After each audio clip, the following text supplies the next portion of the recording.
Salut YouTube! Alors imaginez qu'on vous dise qu'il est possible d'améliorer votre FTP tout en vous entraînant à une intensité plus faible et en ayant les mêmes bénéfices que si vous étiez entraîné à FTP, voire un peu au-dessus du FTP. L'intérêt?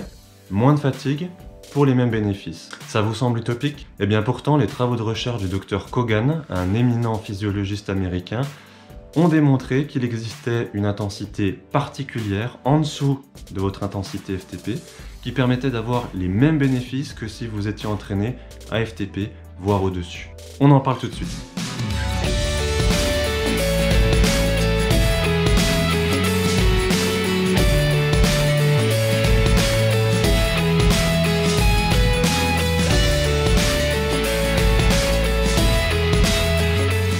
J'ai fait il y a quelques jours un test FTP sur Home Trainer sur Zwift, test qui m'a donné une valeur de 282 watts. Je m'attendais à faire un petit peu moins par rapport à la coupure de plusieurs mois que j'ai fait juste avant, donc plutôt satisfait. Pourquoi est-ce que j'ai fait ce test FTP maintenant, juste après mon cycle d'endurance? Eh bien c'est parce que je voulais connaître et calibrer précisément mes zones d'entraînement pour entamer un nouveau cycle, un cycle Sweet Spot. Alors, qu'est-ce que c'est que ce cycle Sweet Spot? Le sweet spot, c'est le nom que donne Kogan à cette fameuse zone, à cette fameuse intensité qui permet d'élever son FTP en générant le minimum de fatigue.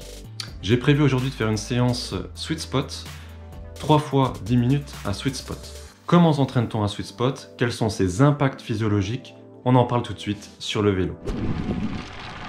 Comme je vous le disais, c'est une intensité qui a l'air vraiment très intéressante, une intensité particulière que Kogan appelle sweet spot, qui se situe juste en dessous du seuil anaérobie et qui donc serait aussi efficace que le seuil anaérobie pour augmenter sa FTP. Donc on peut se poser la question à quoi ça sert de travailler au seuil si on peut avoir les mêmes résultats en travaillant dans une zone qui est juste en dessous, un petit peu moins intense, moins fatigante, et donc on va pouvoir faire des intervalles plus longs avec moins de récup et cumuler du temps de travail beaucoup plus important.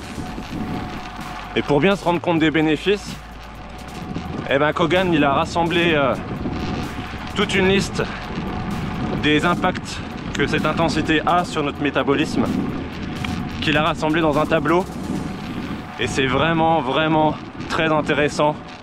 Je vous laisse le regarder. Sur ce tableau, au niveau des colonnes, vous avez les différentes zones d'intensité, donc de la zone 1 jusqu'à la zone 7, avec en orange la zone qui correspond au sweet spot. Et puis au niveau des lignes, en première ligne, vous avez la durée que l'on peut maintenir à chacune de ces intensités. Et puis en ce qui concerne les autres lignes, en dessous, vous avez les différents impacts sur le métabolisme. Par exemple, en première ligne, vous avez l'augmentation du volume plasmatique, ensuite l'augmentation des mitochondries, l'augmentation du seuil anaérobie, du glycogène qu'on a dans les muscles, etc. Il y a bien d'autres impacts, je vous laisse les regarder. Dans chaque cellule de ce tableau, il y a de 1 à 4 croix pour évaluer l'efficacité de l'intensité par rapport à chacun des impacts recensés. Par exemple, si vous prenez la zone 5 qui correspond à la VO2 max, on voit que c'est la zone la plus efficace pour augmenter notre consommation maximale d'oxygène, puisqu'il y a 4 croix dans la case par rapport à cette qualité-là. Maintenant, si on regarde la zone qui nous intéresse en orange, la zone sweet spot, on s'aperçoit qu'elle permet d'avoir de nombreux impacts à des niveaux équivalents à la zone 4, qui lui est supérieure.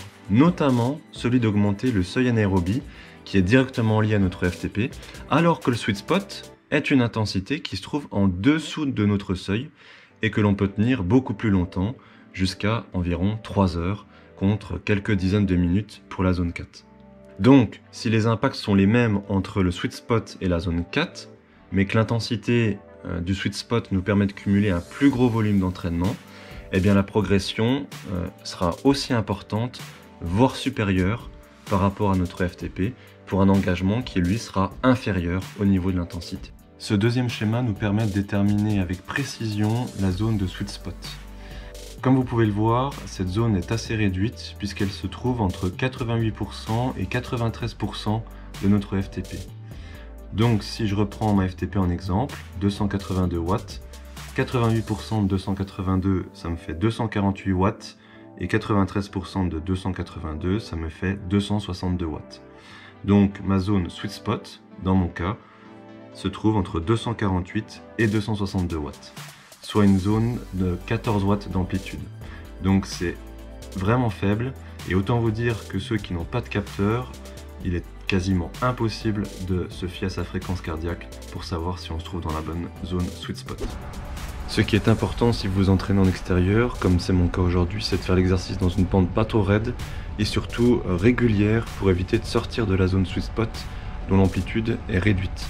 Vous ressentirez assez vite que plus le terrain est irrégulier et plus vous aurez envie de réduire votre fréquence de pédalage pour maintenir une puissance régulière.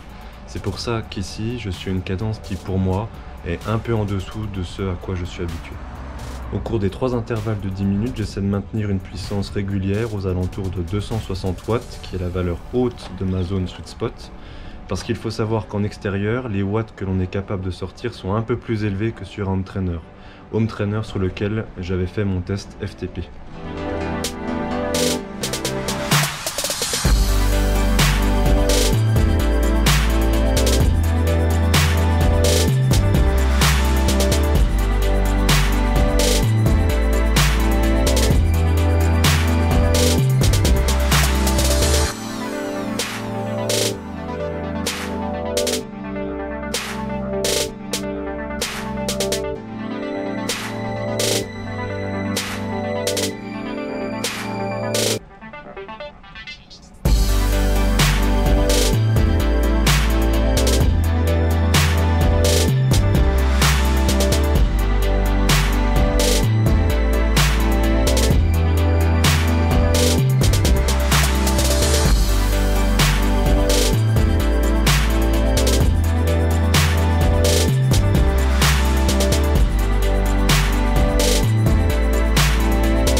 Finalement 3x10, j'étais pas motivé pour le 4x avec ce temps grisâtre. Bon là, comme vous le voyez, le soleil est en train de se lever.